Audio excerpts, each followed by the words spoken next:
para a leitura de hoje é a lição 19 do livro Agenda Cristã, com o título Questão de Escolha. Procure um delinquente e encontrará muitos malfeitores. É necessário, então, que você possua imenso cabal de amor para renová-los sem fazer-se criminosos também. Busque identificar uma falta e achará inúmeras. Chegando a essa situação, é imprescindível que você esteja bastante esclarecido para não acrescentar seus erros aos erros alheios. Tente situar um espinho e vários espinheiros virão ao seu encontro. Em face de tal contingência, é necessário que você permaneça eminentemente equilibrado para não ferir-se. Fixe com demasiada atenção uma pedra da estrada, e em breve o solo estará empedrado aos olhos. Depois disso, você necessitará de muita resistência para não sucumbir às asperezas da jornada. Aproxime-se do bem, procure-o com a decisão e a bondade virá iluminar o seu caminho. Somente aí você surgirá perfeitamente armado para vencer a guerra contra o mal. E depois dessa leitura, vamos nos colocar em prece. Quem se sentir confortável, fechar os olhos. E nesta manhã, queremos pedir aos amigos espirituais, aos benfeitores desta casa, que esteja conosco, intuindo o Fabiano no Evangelho de hoje, para que possamos absorver as lições do Mestre Jesus e aquilo que nos fala os Espíritos. Que o Mestre Jesus se faça presente em nosso meio nesta manhã, trazendo a nós um coração aberto, a bondade e o amor, para que possamos compartilhar com aqueles que aqui estão e fora daqui, com os nossos familiares, com os nossos amigos e com aqueles que fazem parte de nossas vidas. Se conosco, Senhor, hoje e sempre. Que assim seja. Graças a Deus. Bom dia, todo mundo. Bom, o tema que hoje fui convidado para conversar com vocês, né, foi esse, do capítulo 24, Não pôr a candeia debaixo do alqueire. Deixa eu colocar aqui o primeiro texto. Não se acende uma lâmpada para deixá-la sob o alqueire, e sim sobre um candeeiro, para que ela ilumine a todos aqueles que estão na casa. Então, o que seria essa candeia? O que é alqueire? Né? Primeiro eu vou mostrar aqui a imagem, deixa eu avançar aqui para depois eu... Então, isso daqui é uma candeia, tá? Então, naquela época, eles utilizavam, para que fosse algo que durasse mais tempo, né? Não era uma vela, como nós temos hoje, né? Então, era um recipiente de barro, feito de barro. Ali dentro eles colocavam óleo e colocavam uma espécie de um pavio. E acendia. Então, aquilo durava bastante tempo, né? E o que é o alqueire? O alqueire é como se fosse um recipiente que você cobria para apagar a candeia. Né? Então, era isso. O Jesus utiliza essa metáfora, né? Ele utiliza essa analogia para fazer uma lição que nós vamos entender aqui hoje. Mas acho que era importante a gente colocar para visualizar, né? Para a gente mentalizar o que é isso. Então, você tem ali uma luz, né? uma fonte de luz, e você vai cobri-la para que essa luz se apague. E o que Jesus ele fala? Né? Deixa eu voltar aqui. Ele fala, não acende uma lâmpada para deixá-la sob o alqueire, e sim sobre um candeeiro, para que ele ilumine a todos aqueles que estão na casa. O candeeiro é como se fosse, então, um móvel. Né? Então, você coloca ali aquela candeia em cima de um móvel para que ilumine a tudo. Quando a gente está num ambiente fechado e escuro, sem nenhuma fonte de luz, a gente não enxerga nada. Agora, se você acender ali naquela fonte um fósforo, pode fazer esse teste. Se você está num ambiente que você não enxerga nada, se você acender um fósforo, aquela fonte, pequena fonte de luz, ela vai te trazer... É claro que ainda não é assim, como essa iluminação que a gente está vendo aqui, mas ela vai te mostrar os caminhos, onde está a porta, onde está a janela, onde tem um móvel. Né? Então, Jesus, na sua inteligência, né, a gente fala que ele é um grande pedagogo, o maior dos pedagogos, porque ele sabia usar as questões do cotidiano das pessoas para deixar uma lição bem clara para aquelas pessoas da época e para a gente também. Então ele fala o seguinte, que quando você acende uma luz, você não tem que esconder essa luz. Pelo contrário, você tem que colocar ela num lugar mais alto para que ilumine a todos que estão ali próximo dela. Você não pode esconder a luz. É essa a lição que ele traz aqui. Não há uma só pessoa que depois de haver acendido uma lâmpada, cubra com uma vasilha ou coloque sobre a cama. Coloca assim sobre um candeeiro, para que aqueles que entrem vejam a luz, pois não há segredo que não deva ser descoberto. Então essa parte aqui é importante, tá? Não há segredo que não deva ser descoberto, nem nada escondido que não deva ser conhecido e levado a público. Então, aqui já é Lucas falando da mesma passagem. Então, lá foi Mateus, aqui é Lucas, né? Falando da mesma coisa, mas Lucas colocando ali melhor o contexto para a gente. Então, ele vai falar o seguinte, que não há segredo que será revelado. Tudo que é verdade vem à tona.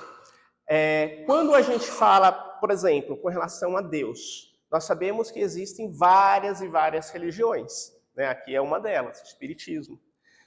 Todas elas levam a quem? A Deus. Nós estamos falando das religiões monoteístas, aquelas que acreditam em um Deus. Existem aquelas que acreditam em vários deuses, são poucas hoje, mas ainda existem. E tem aquelas que levam a Deus, que é uma só, né? Que é um Deus só. Cada uma tem um caminho. Cada uma vai chegar a Deus por um caminho.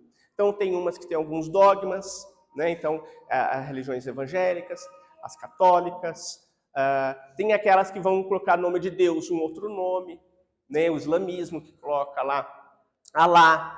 Tem aquelas que têm uma outra filosofia, como o Deus sendo um todo, né? Que é o budismo, o hinduísmo.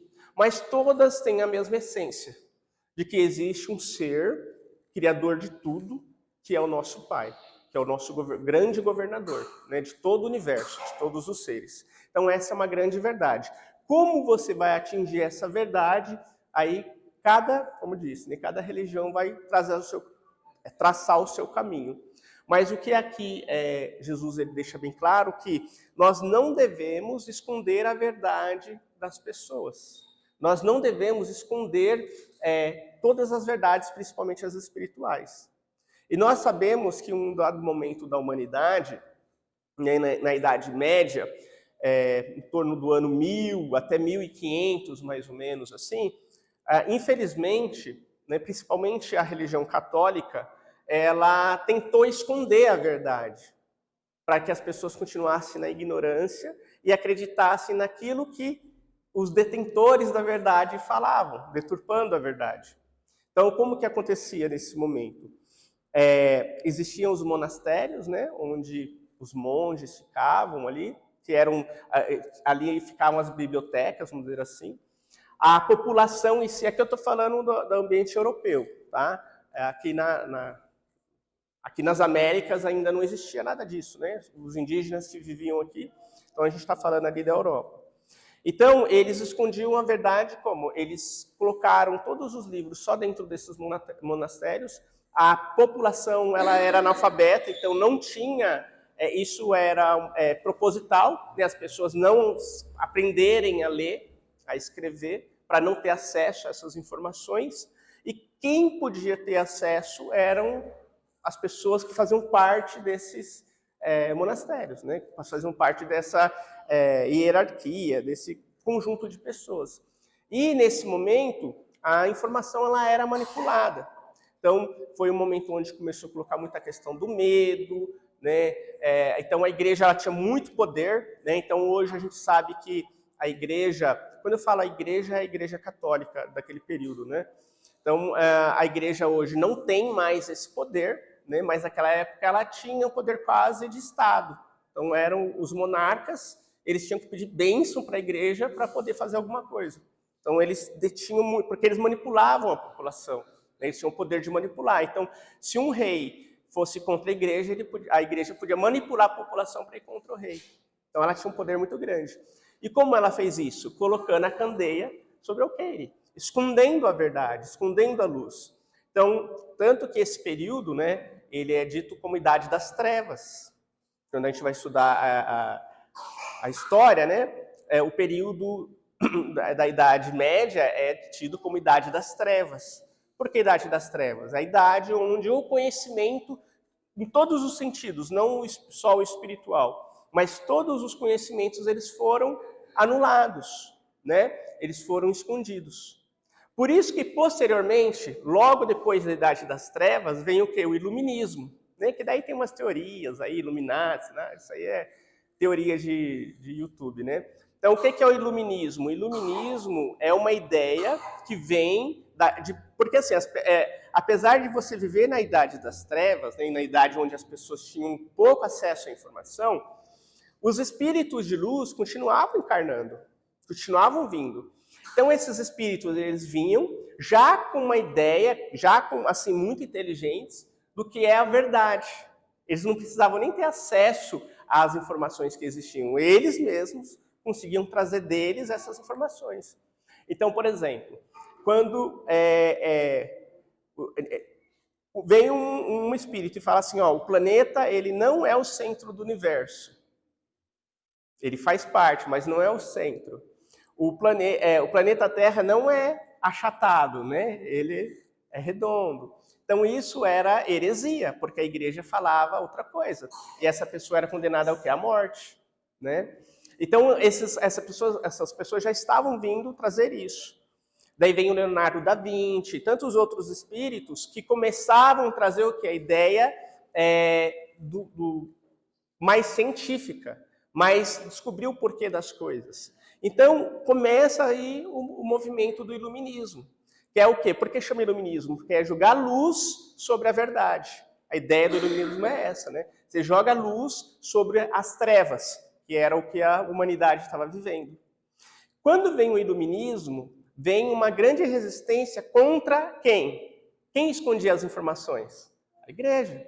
Então, o iluminismo vem trazendo luz sobre muitas coisas que eram mistério, que a igreja proibia. A igreja foi perdendo aos poucos seu poder, por vários motivos, né? Até mesmo porque os monarcas começaram a perceber, eu não preciso da igreja, eu posso dominar sem eles. Começou a ter essa separação do Estado e do clero, né? A igreja foi ficando para trás e as ideias iluministas começaram a tomar lugar. E o que acontece? Aí entre 1500, 1700, 1800, né, nesse período de 300 anos, a Europa, como um todo, ela se torna cética. O que é se tornar cético? A ciência não prova nada que a igreja, dos dogmas da igreja. Pelo contrário, muitos dogmas que fizeram muitas pessoas morrerem queimadas eram mentiras. A ciência prova que é mentira. Por isso que aí, até hoje ainda tem muitas pessoas que, né, a gente chama dos materialistas, o próprio Kardec coloca, que são aquelas pessoas que não acreditam em Deus, não acreditam em religião nenhuma, porque eles são cientistas. Né? Quando você conhece uma pessoa que é cientista e ela se dominar que tem alguma religião, para ela no meio científico até é vergonhoso. Como assim? Você acredita em Deus? Isso por conta de todo esse... Claro que eu fiz um resumo muito rápido aqui, né? Por todo esse perfil, esse histórico que aconteceu, né, lá atrás. Então, olha só, né, o mal que foi feito ao você esconder a verdade. O mal que foi feito para a humanidade, né, quando você coloca o alqueire sobre a luz. Você fez uma separação. Então, aquelas pessoas que podiam, por meio da ciência, trazer mais luz ainda, eles já são totalmente refratários à questão religiosa. Kardec, quando ele vai fazer o livro dos Espíritos, o Evangelho, o Céu e o Inferno, enfim, todo, a gente chama Pentateuco Espírita, né? A Gênese, principalmente na Gênese. A Gênese é um livro excepcional para a gente entender, né, como que o mundo foi feito e tudo mais. Lá ele coloca assim, na Gênese tem, eu não vou lembrar em qual capítulo, mas ele coloca assim: A partir do momento que a ciência, ele fala que o espiritismo anda junto com a ciência, isso na época de 1850, 1860 e poucos, né, que foi escrito. O espiritismo anda junto com a ciência. Olha só a importância disso. Kardec, né, ele era um homem que era religioso, no entanto, ele era um cientista. Então, ele conseguia conciliar, ele conseguia entender que a ciência tem que andar junto com a religião, mas não separada. Porque a ciência, ela vem sim trazer luz sobre verdades. E outra coisa, dentro da ciência não existe verdade absoluta, porque a qualquer momento ela pode ser contestada, diferentemente que a igreja colocava. A igreja colocava verdades absolutas que quem contestasse era morto. E a ciência até hoje é assim. Então, não existe verdade absoluta. O que existe é, eu tenho essa teoria. Existem teorias. E daí alguém pode vir e quebrar aquela teoria. Né? Se comprovar a verdade... Então, a ciência ela não acredita numa verdade absoluta. E Kardec entendeu isso. Então, Kardec, para que ele pudesse codificar o espiritismo, ele utiliza métodos científicos. Então, eu vou dar um exemplo para vocês. O Livro dos Espíritos tem 900 e poucas perguntas, eu não lembro exatamente qual o número de perguntas que tem. Quando ele fazia uma pergunta, ele fazia para quem essa pergunta? Por meio de um médium para os espíritos. Então ele vai lá e perguntava, a primeira pergunta do Livro dos Espíritos, o que é Deus? Aí ele recebia uma resposta. Ele pegava essa resposta e já colocava lá no livro? Não. Ele mandava essa mesma pergunta, pelo menos, para 10 outros lugares, inclusive no Brasil. Tá? Então, tinha alguns médiuns, não lembro qual estado, mas é no Nordeste brasileiro, e para vários outros locais da Europa. Ele mandava a mesma pergunta. Então, pergunte aí, o que é Deus? Pergunte, vários locais. Aí ele recebeu, imagina o trabalho que ele teve para fazer isso. Hoje em dia, né, um WhatsApp, um e-mail, né, naquela época era por carta, pelo navio, depois voltava, demorava-se meses. Então ele mandava essa pergunta, recebia a resposta, ele recebia todas essas respostas. E ele analisava. É claro que não vai ser idêntica a resposta, mas o cerne dela, o núcleo da resposta era o mesmo. Se fosse o mesmo, ele colocava no Livro dos Espíritos. Então isso é um método científico, para evitar erro, para não acreditar em qualquer coisa.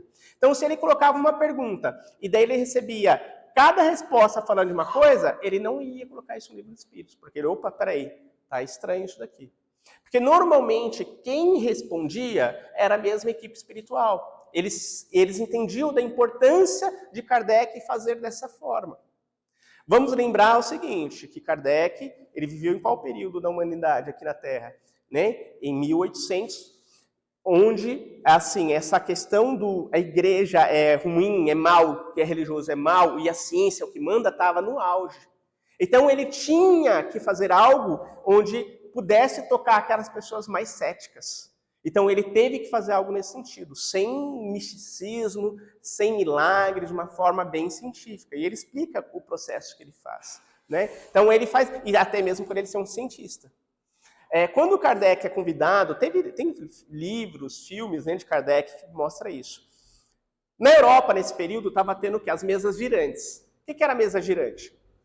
Imagina uma mesinha dessa aqui. As pessoas se reuniam, né? Não tinha TV, não tinha nada que nós temos hoje. Então as pessoas lá, no final do dia, se reuniam no salão para tomar lá um vinho, para conversar, para não sei o quê, comer alguma coisinha.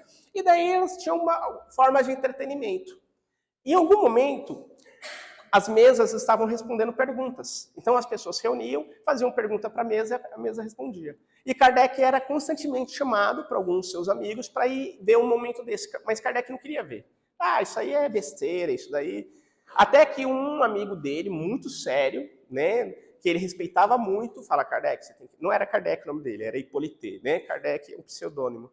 Você tem que ir lá ver o que está acontecendo. Então ele fala, eu vou lá, vai, você está falando... E quando ele vê aquela mesa respondendo, né, perguntas frívolas, qualquer tipo de pergunta, ele para como cientista e pensa, bom, a mesa de madeira não tem vida. Ela não tem vida. Ela não tem nada que possa fazer com que ela se movimente ou responda, né, coisas. Ela não é inteligente. Consequentemente, tem uma inteligência por trás dessa mesa respondendo. Daí vem as perguntas, né? Ah, desculpa, eu bati a mão ali e saiu. Aí vem aquelas perguntas, né? Que um cientista vai fazer. Que inteligência está por detrás da mesa? Como essa inteligência manipula a mesa? É assim que o cientista ele começa a pesquisar as coisas. Então ele olha para o Sol e fala, por que o Sol, essa luz gera calor? De onde vem esse calor? Daí ele vai pesquisar. Então a ciência funciona por perguntas. Tudo é pergunta. Só que ele vai ter que arrumar um meio de responder essas perguntas. Então a primeira coisa que ele vai perguntar para a mesa não é, você é homem ou mulher? Você não. Ele pergunta, quem está respondendo é a mesa? Daí, 2 batidas não, uma sim. 2 batidas, não é a mesa. Quem está respondendo é um ser inteligente? Batia, sim. Aí ele começa. Então ele começa a investigar, ele vai, né? Nós chegamos onde nós estamos hoje. Então, por método científico. Mesmo assim, né, tem um livrinho que ele fez também, livrinho não, né, um livro, eu falo livrinho que é pequenininho. Tem um livro que ele fez que chama O que é o Espiritismo. Esse livro, ele vai explicar tudo isso que eu estou falando para vocês, e ele vai falar como ele foi atacado porque ele fazia parte, Kardec, né, Hippolyte, ele fazia parte de um grupo de cientistas europeus. Ele era muito respeitado. E esse grupo começa a ironizar Kardec, começa a falar, como assim, né? Você está acreditando nessas coisas e tal. E ele vai atacar assim, ele vai defender o espiritismo, né? Contra-argumentando o que esses materialistas que ele falavam. Então vale muito a pena vocês lerem esse livro, porque ele faz tudo dentro do método científico. E daí, né, eu fiz todo esse histórico para voltar na parte onde eu falava, ele coloca lá na Gênesis, ele coloca assim, ó. Hoje naquela época, né? Mas hoje também. Hoje o espiritismo, ele caminha junto com a ciência. O que ele quer dizer com isso? Que tudo que a ciência fala, o espiritismo não contradiz. No momento que a ciência avançar mais que o espiritismo, o que ele vai falar? Fique com o espiritismo? Não, ele fala, fique com a ciência. Então, Kardec, ele se preocupa em deixar esse recado.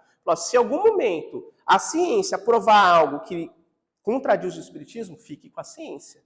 E por que ele fala isso? Porque ele sabe que a ciência está a todo momento se atualizando, e ele ele compilou o espiritismo num período e cristalizou. O espiritismo não avançou, vamos dizer assim. Ficou parado ali e a ciência continua avançando. Tanto que isso é verdade, que tem algumas questões na própria Gênese, quando ele vai falar dos planetas, de Marte, que a ciência avançou e você tem que ficar com a ciência. Né? Tanto que no próprio livro livro dos Espíritos, ele usa algumas linguagens que hoje a gente não usa mais. Então ele usa a questão da raça, né? Que hoje a gente não usa mais o termo raça, a gente usa etnia. Então, assim, tem algumas coisas que você tem que atualizar, porque ele mesmo colocou. Quando a ciência avançar, você fique com a ciência, né? O espiritismo cristalizou em mim. Ninguém avançou no espiritismo na questão do conhecimento, mas mesmo assim, o cerne do espiritismo, a ciência não contradiz. O que é o cerne? Quais são os princípios, né? A questão da reencarnação, por exemplo, é um deles. Pelo contrário, hoje em dia, você tem universidades, não só no Brasil, universidades, né, importantes no mundo, estudando a questão da espiritualidade, estudando a questão da reencarnação. Né? Se você for procurar entrar em bases científicas e colocar lá a reencarnação e tal, você vai encontrar estudos. Ou porque, assim, a ciência ainda não entende, eles não vão no espiritismo, eles estão fazendo um outro caminho, aquilo que eu falei da verdade. Vocês lembram que eu falei, existe a verdade e vários caminhos chegam nela, né? Por exemplo, existe Deus e várias religiões chegam nela. Então, o espiritismo já chegou há mais de 200 anos, só que a ciência está fazendo um caminho mais longo para chegar no mesmo lugar. Então, eles estão colocando, por exemplo, a questão da reencarnação. Aí eles pegam várias pessoas que lembram coisas do passado. Né? Então, há um menininho lá de 6 anos que toca piano, nunca fez uma aula. Você vai lá e toca. Aí esse menininho fala, eu vivi lá em Baviera, na Alemanha, em tal período, eu compus essa e essa música e meu nome era tal. Menininho de 6 anos. Aí eles vão, a ciência, né, o cientista vai, pesquisa, e tudo que o menino falou é verdade.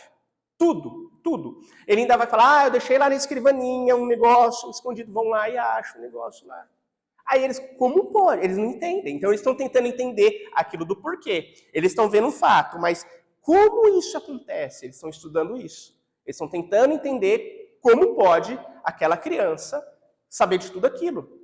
A única resposta, né, plausível é uma hipótese, que a ciência usa hipótese, né? Uma hipótese então ele realmente foi aquele ser. Mas como isso é possível?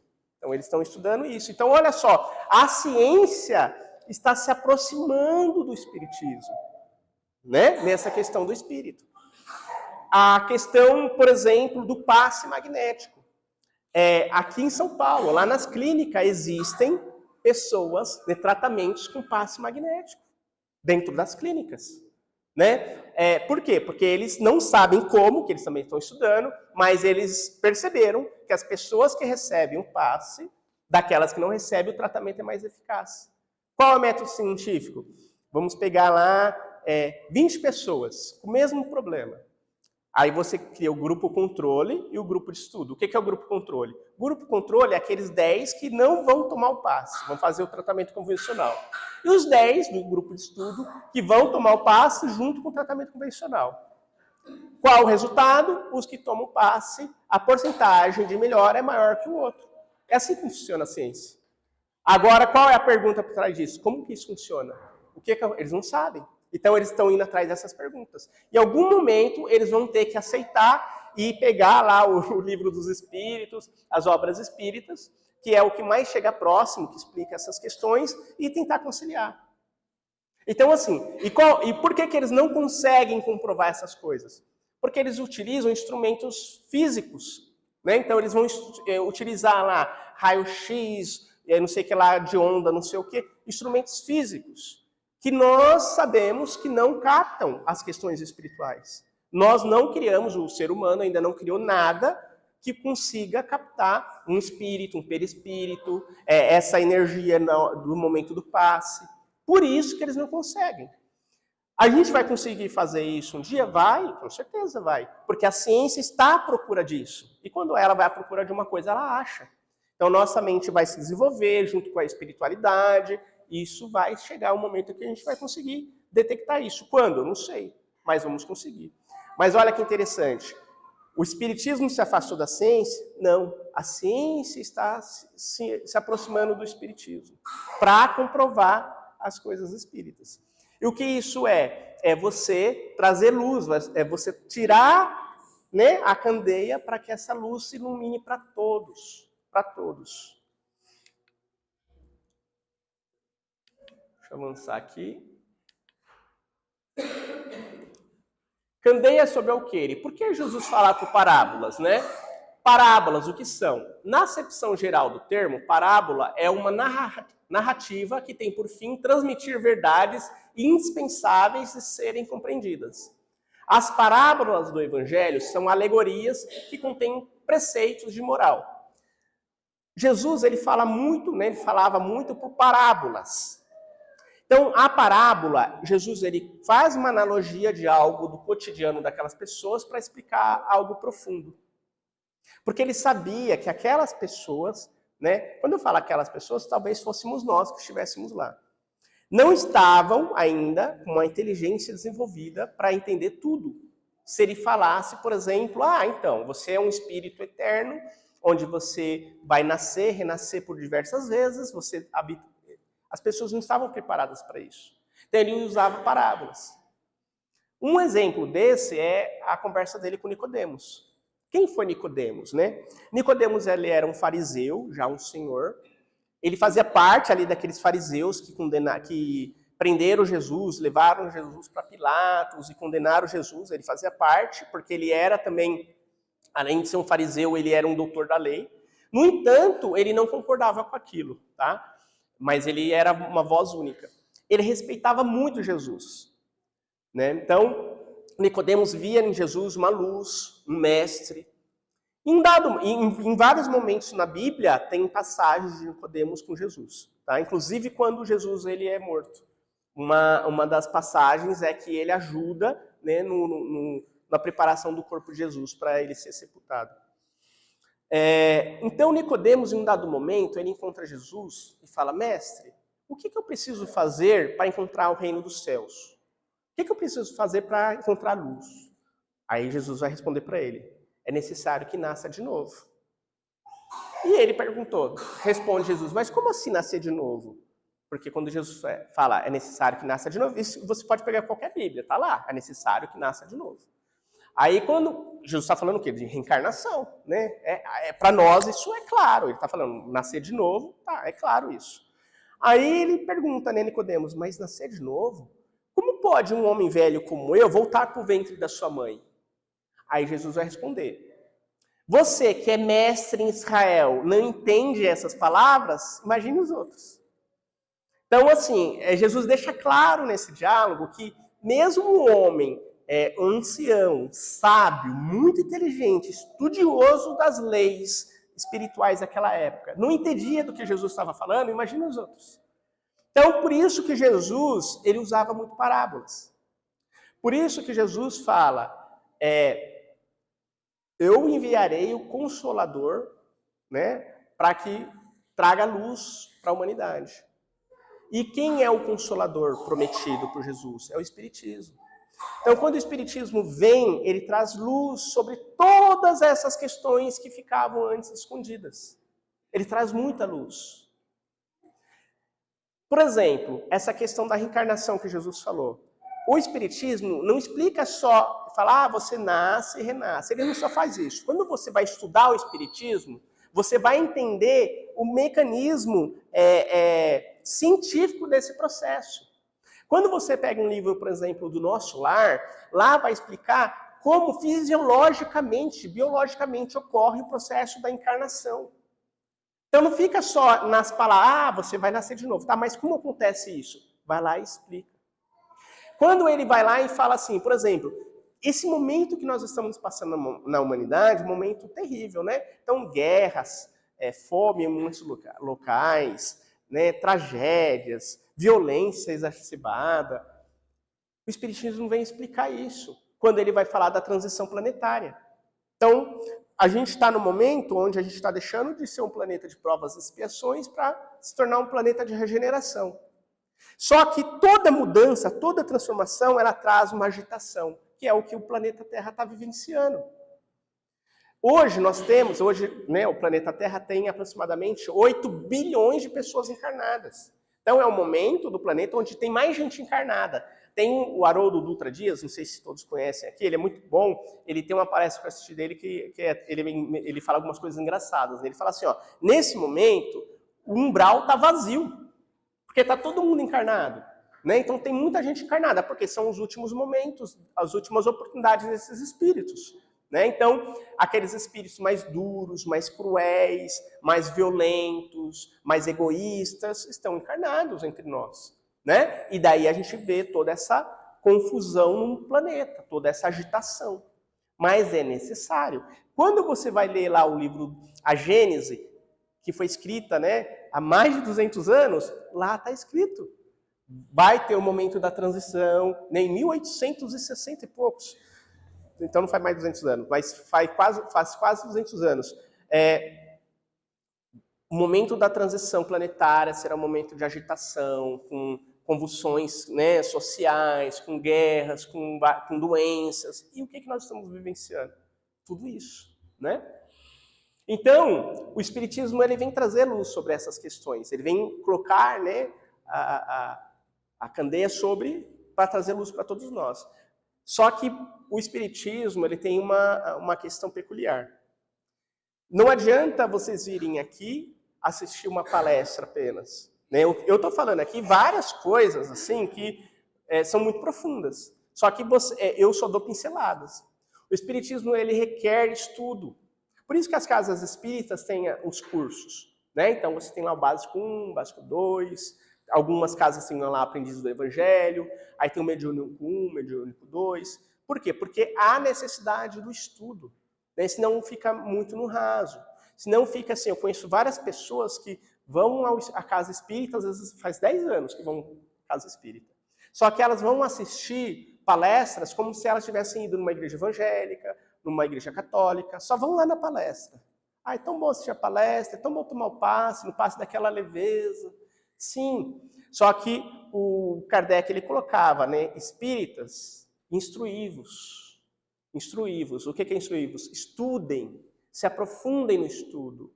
Porque o que vai fazer você ver essa luz, ter olhos de ver, é o conhecimento.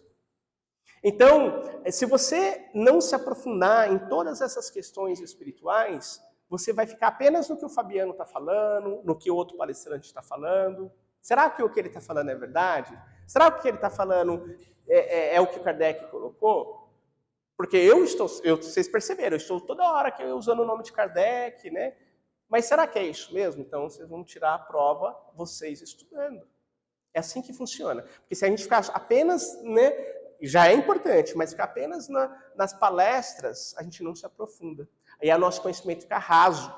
Conhecimento raso não nos leva para lugar nenhum, né? Então a gente só vai conseguir ver as coisas espirituais pelos nossos olhos, nos aprofundando no estudo.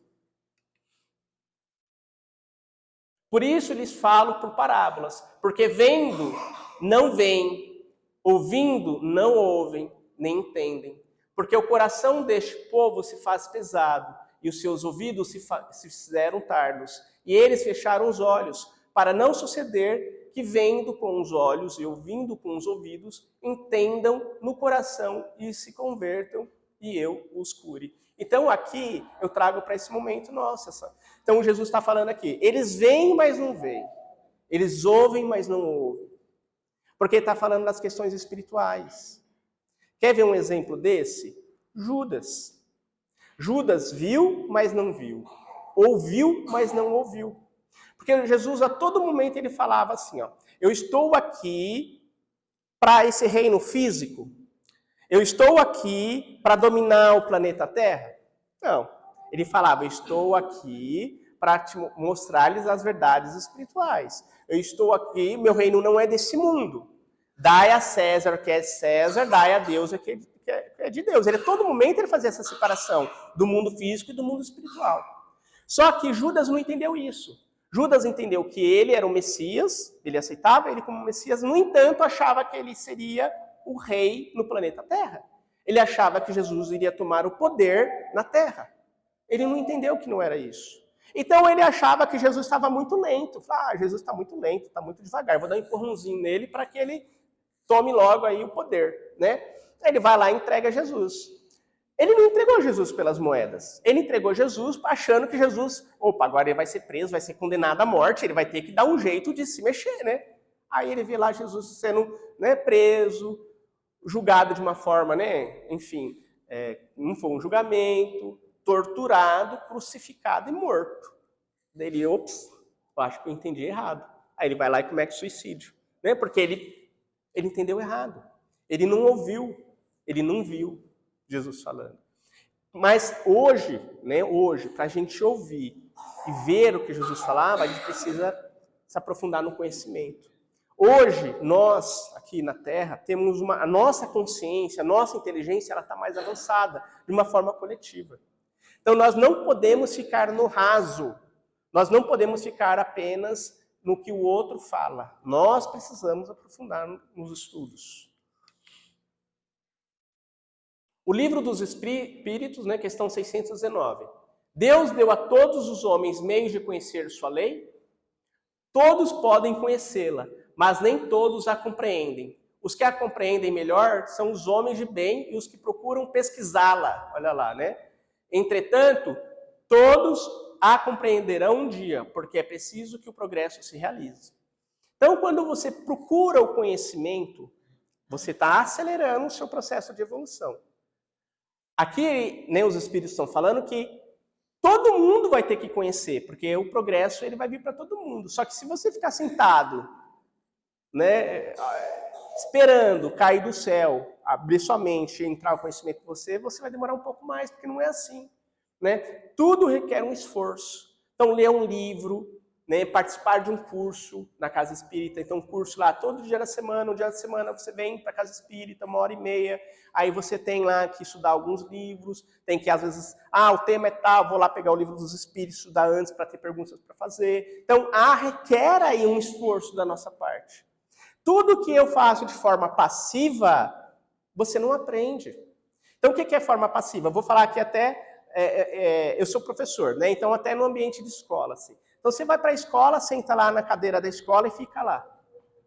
Aí o professor explica, você pega, vai embora. O que você entendeu da aula? Não lembro. Qual era o tema da aula? Não lembro. Porque você foi passivo. A hora que você começa a ter que pensar, você é provocado, você tem que responder, você vai lembrar. Então, para conhecimento, né, espiritual é a mesma coisa. Se você vem e fica passivo, que nem a palestra, vocês são passivos, vocês só estão recebendo. Eu tenho certeza que quando sair daqui, se eu perguntar, vocês não vão lembrar 10% do que eu falei. É muita coisa mesmo. Mas porque é pela forma passiva. Mas se é uma coisa mais ativa, vocês participando, a gente lembra mais. E o conhecimento, né, a pesquisa, quem vai pesquisar? Sou eu. Bom, se eu pesquisar, quem vai saber sou eu. Eu vou pesquisar, por exemplo, para fazer essa palestra, eu pesquisei, né? Ordenei lá o que eu queria falar. Agora, se você quer conhecer por você, você que tem que pesquisar. Então, o que é fazer uma pesquisa? É você, por exemplo, vai lá, lê aqui essa pergunta. Todos podem conhecê-la, mas tá legal, mas deixa eu pegar um outro livro que fala desse tema. Transição planetária tem lá na Gênese. Mas tem algum outro livro que fala transição planetária? Olha, o Divaldo Pereira fez um livro que fala transição planetária. Deixa eu pegar esse livro e ver se bate com o que Kardec está falando. Bate, olha que legal. Isso é pesquisar. E isso você não esquece. Quando você faz o esforço, você não esquece. Agora, quando a gente fica só sentado, absorvendo, a chance de esquecer é grande. Mesmo com os apóstolos, entretanto, Jesus não detalhou certos aspectos que eles não teriam condição de compreender. Isso ficou para o futuro, quando a ciência já estivesse mais desenvolvida e o Espiritismo oferecesse as chaves necessárias para a compreensão de certas verdades. É o que a gente está vivenciando agora. Né? Então, assim, o Espiritismo, quando o Espiritismo veio, a ciência estava voando. Só que não ainda chegava perto do conhecimento que o Espiritismo trouxe. Agora, como eu disse, agora que a ciência está se voltando para as questões espirituais. Porque antes eles nem queriam pesquisar. Nem queriam pesquisar. Eu assisti um vídeo de um médico, eu não lembro o nome do médico agora, mas é um médico super respeitado lá do Rio de Janeiro, espírita, e ele tem um trabalho, a equipe mediúnica dele, né, na casa que ele trabalha, eles fazem trabalhos específicos para autismo, né, para pessoas autistas. E daí, ele escreve artigos científicos, apresenta em congressos científicos de medicina sobre o autismo na visão espírita. Só que ele não usa esse termo, autismo na visão espírita. Ele coloca os aspectos espirituais do autismo. Quando você usa espiritual, você não liga a religião nenhuma, você coloca algo, né, espiritual. Então a palavra espiritual não está ligada ao espiritismo, nem ao catolicismo, é espiritual. Então, mas na visão espírita, né? Ele não coloca espiritismo, porque ele sabe que se ele colocar alguma religião ali, ele já vai ter rejeição. Só que quando ele coloca dessa forma, ele falou assim, que ele foi apresentar esse trabalho em Portugal, né? Ele fez um tour lá pela Europa, lá em vários congressos científicos. E a sala onde ele apresentava estava sempre cheia. Por quê? Porque as pessoas da área científica estão começando a ter um outro olhar sobre a questão da espiritualidade. Quando elas conhecem um cientista que já tem um conhecimento mais aprofundado, ele é respeitado. E ele mesmo fala, isso lá na década de 80, os congressos nem iam aceitar. Porque como que funciona o congresso científico? Você manda seu trabalho, sua pesquisa, eles podem aceitar ou não para você apresentar. Eles nem aceitavam. Agora ele falou que ele é aceito e as salas onde ele apresenta tá cheio de gente. Nenhuma para falar, isso aí é besteira, não. Todos com perguntas assim, querendo se aprofundar no tema. Por quê? Porque a ciência está se aproximando dessas questões espirituais. Por quê? Por exemplo, o autismo, ele é hoje um transtorno que não tem explicação física. Então, quem é autista não tem alteração nenhuma no cérebro, nenhuma. não tem alteração nenhuma no corpo físico. Então, como você explica por que a pessoa é autista? Ele, por meio espiritual, consegue explicar. E tem lógica na explicação dele.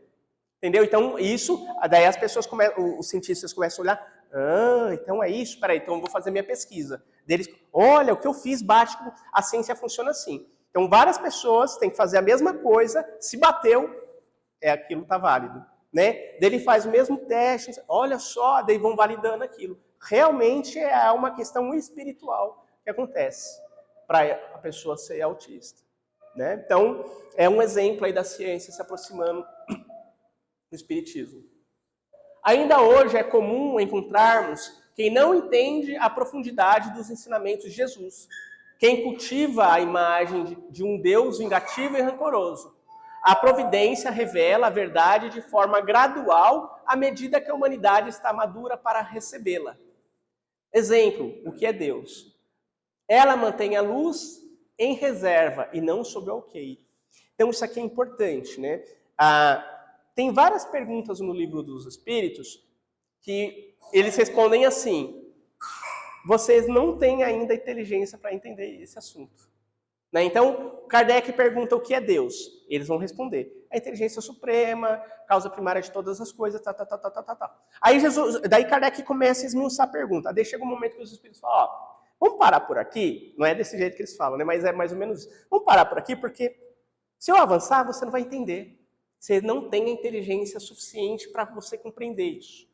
Daí Kardec entende. Aí começa de outro assunto. O que é fluido universal? É a causa primária das matérias, Daí chega um momento que, vamos parar por aqui, porque você não vai entender. Então vai só piorar, vai deixar mais confuso. Então tem questões que a gente não consegue se aprofundar ainda, né? Por conta da nossa inteligência ainda limitada. E tudo bem, vai dar um momento que a gente vai conseguir avançar. Vamos pensar assim, há 2000 anos a gente não conseguia entender o que era reencarnação. Como assim nascer de novo, voltar para o ventre? Hoje a gente já entende. Então, sei lá, daqui 2000 anos, sei lá quantos mil anos, a gente vai estar preparado para poder avançar nessas outras questões. Mas como eles falam aqui, não é que está uma candeia sobre a luz, é que a luz, ela, você consegue só ver isso aqui. Se eu tirar tudo, vai te cegar. E não vai ter utilidade de cegar. Então, veja o que você pode entender.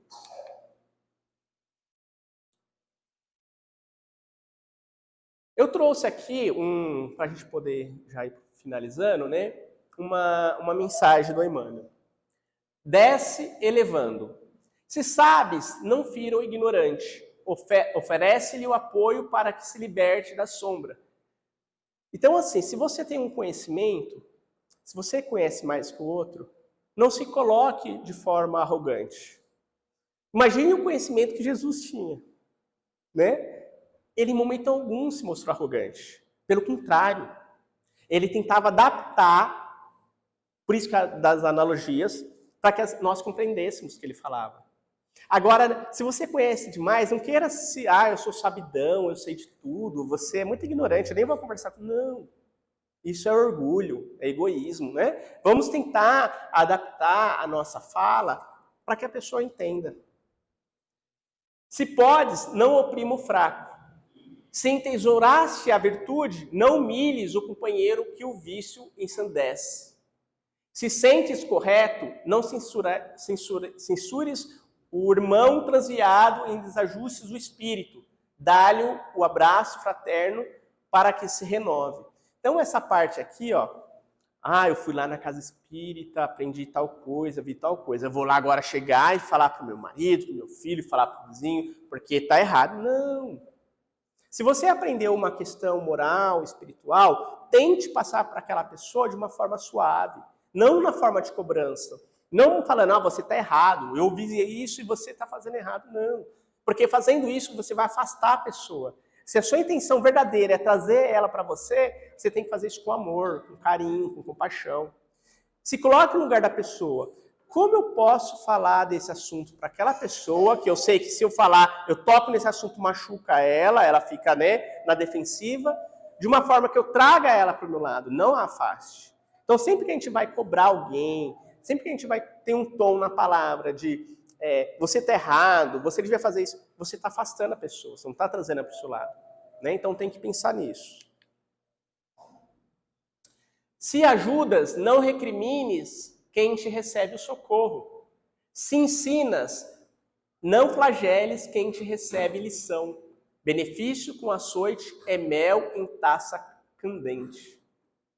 Taça quente, taça fervendo, né? Nesse sentido, não te esqueças do Mestre, que desceu até nós, revelando-nos como sublimar a existência. Anjo entre os anjos, fez-se pobre criança necessitada do arrimo de singelos pastores. Sábio entre os sábios, transforma-se em amigo anônimo de pescadores humildes.